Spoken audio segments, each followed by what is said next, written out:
Душанбе за день задержали 5 человек за искусственное повышение цен на медикаменты.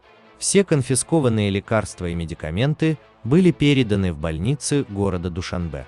Фото УМВД по городу Душанбе. За день в Душанбе выявили 5 случаев искусственного повышения цен на лекарства, продажи просроченных лекарственных средств, сообщает пресс-служба УМВД по городу Душанбе. Один из задержанных устроил продажу прямо в салоне собственного автомобиля.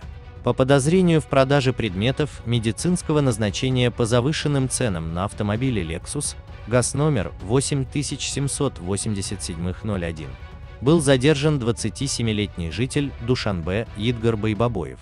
Во время обыска его квартиры в районе Рудаки было конфисковано более 100,5 тысячи перчаток. Упаковка таких перчаток стоит примерно 45 самани, а он продавал по 180 самани. Цену на медицинские маски, которые стоят 2 самани, он завысил до 10 самани, сообщает пресс-служба.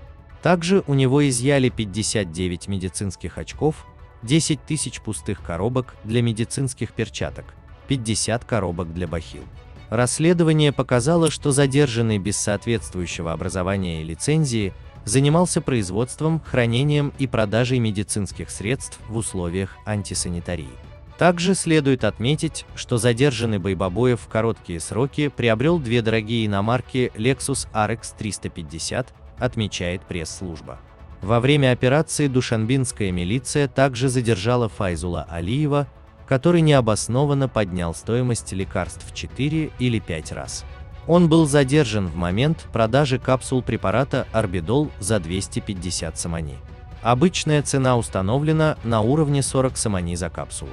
Кроме того, он продал более 90 защитных масок стоимостью 20 самани за 40 самани и 19 медицинских халатов стоимостью 110 самани за 220 самани, сообщает пресс-служба. По данным столичной милиции, во время рейда в аптеках Орионфарм и Азис Вака сотрудники милиции изъяли 95 капсул орбидола, большого количества ботферона, анаферона и циклоферона, которые тоже продавали по завышенной цене.